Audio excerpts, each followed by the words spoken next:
little bit longer, but I feel like this is the right segue because there's an interesting piece of Trump that I think a lot of people, a lot of libertarians are happy with when it, comes to cutting taxes, cutting regulation, which he's done a ton of, and a few other things in that regard. And then on the other hand, it seems that there is a piece of him that's more than happy to do as many things by his executive action as they'll allow him to do, and maybe in some cases he would try to do things that they wouldn't allow him to do.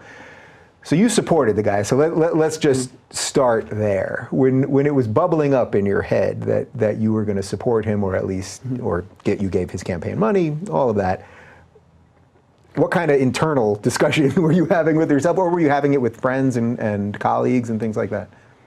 Well, one of the things that I would say is I think a super important issue for me, and I think should be for libertarians generally, is foreign policy. And I believe that the U.S. should have a less interventionist foreign policy. I believe that we've gotten into too many stupid wars over the years, and that that sort of these questions of if the government can kill you or that's maybe one of the most intrusive forms of government action. We should think really hard about how often we do that, and that there was some need to reset that. And I think, and so from my point of view, if you got someone who's not great on a lot of issues, but was libertarian on foreign policy, that would count for a lot. And if you had one who was good on a lot of other issues, but bad on foreign policy, that would actually erode it in a lot of ways. And I think the Bush 43 administration was also sort of lower tax, anti-regulatory, but then because you had the insane war in Iraq, and you had to have all these deficits, then you had to do congressional log rolling, and so then you end up with No Child Left Behind, you end up with the Medicare Part D, the whole, all the sort of crazy expansion of the welfare state as part of the log rolling exercise for the foreign wars. And so if we're going to do the anti-Bush 43, if we actually have a smaller government, maybe the sort of Archimedean lever for moving that is foreign policy, and is for us to be less engaged. And I think that is, and it was, and this was the place where Trump broke the most sharply from Republican orthodoxy in the primaries. The person he was sort of most opposed to was Jeb Bush, who was somehow represented just a continuation of the war strategy. And you had these devastating questions like was the Iraq war a bad idea? And Jeb had never thought about it. Yeah. So something like that. Right. Roughly. And it was, and they had never thought about it because you had this Washington D.C. Pro-war foreign policy bubble, and it was the Clintons, the Bushes. Obama had maybe moderated a little bit, but still, we got pulled into Syria. We sort of messed up Libya even more than it had been before, and I think Trump represented a really big break from this. I gave two. I spoke at the convention in 2016, and then I also spoke in the fall at the Washington Press Club. In both speeches, I stressed this foreign policy theme, and so it was that should the U.S. really be how aggressively should the U.S. be involved in Syria and risk a confrontation with Russia, and I think Trump's instincts continue to be much less in this sort of a superpower confrontation. And if you look at where the opposition to President Trump comes from, the sort of the most deranged part of it is from the neoconservative Republicans, because this is where he's broken the most with orthodoxy. We have, I think the Russia debate is a completely insane debate that we have like this, where it's and I think Trump has been consistent for 30 years. We should not have a even if Putin's an evil man, it doesn't mean that we should be risking a nuclear war with Russia. Right. That used to be a position of the left, by the way, right? As recently as 2012. As recently as 2012, when Romney was hawkish on Russia and Obama said the 80s are calling. Yeah. And this is like, and so it's there's something about it that's just incredibly crazy how tribal it is. Well, it's so interesting because that moment in the debate between Romney and Obama, if the left was being consistent about this, they'd be looking at Obama now and going, man, you must have been the worst president of all time because you misjudged that, and then that led us to our Russian puppet president or something. But you don't see that side, you don't see that sort of consistency out of anyone these days, I suppose. Yeah, it feels incredibly deranged, but certainly the intuition is that we shouldn't be this fixated on escalating these potentially military conflicts with places like Russia, and to the extent we have that as the focus, it distracts us from a lot of other things. It distracts us from the very real economic competition we have with China, and which I think is something we should be taking more seriously.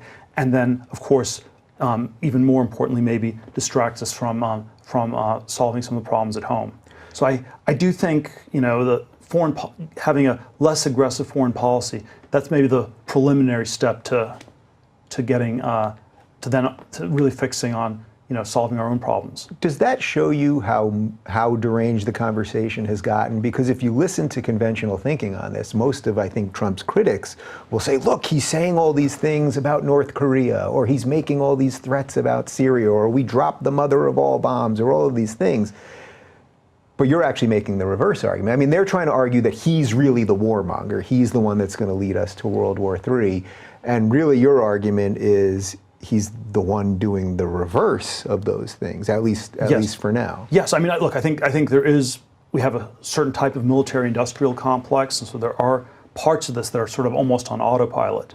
But certainly I think all of President Trump's instincts are to, it's like, if we have to rethink NATO, we have to, rethink, how much we should really be committed to Afghanistan. We have to, we shouldn't be escalating like crazy with Russia. So, yeah, the North Korea dictator's a genocidal maniac, but we'll talk to him. So I think the instincts are very powerfully in the de-escalatory side. What is it about Trump that made you think this is the guy who could do that? Because as I was hearing you say that, you could have said, well, Rand Paul, he's doing a pretty good job on that stuff, right? He's been talking about getting out of these wars for a long time. Like, you could have been like, all right, even when I would watch the debates, I'd be like, this poor guy, he's on the stage with the wrong group of people. He's making a lot of sense to me, but this isn't the crew. I supported, I did support Ron Paul in both 2008 and 2012. I think that, I think in some ways, Rand Paul was sort of making those arguments, although I actually think Trump made them more powerfully in the 2015-2016 primaries than even Rand Paul. And if I had to critique Rand Paul a little bit on this, it was sort of, he was sort of making this judgment call that his dad hadn't been able to get enough votes, and so he had to be a little bit less dovish on foreign policy, had to be a little bit more agreeable.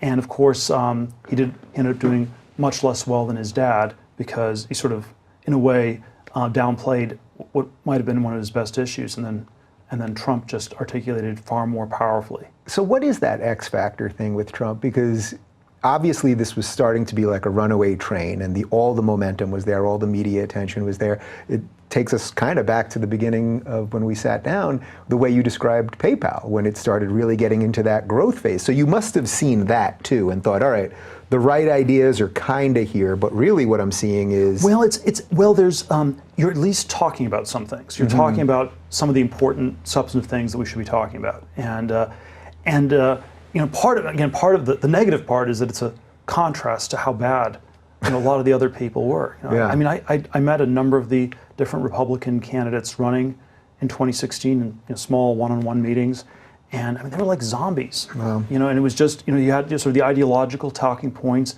It was sort of not fluid, very hard to get off script to say anything, and that somehow wasn't quite what was called for.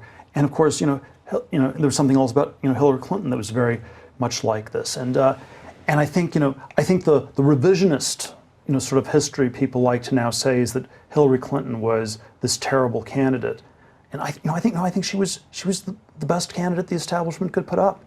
It was just the ideas were wrong; they didn't make sense, Hillary Clinton thinks she should run again in 2020, and in a way she's right, because from her point of view, I can understand why she thinks that, because she's smarter than the other Democrats, she has more experience, and within the zombie establishment, it still makes more sense for it to be Hillary than someone like Cory Booker or Kamala Harris. Yeah. But the ideas had just become completely ossified.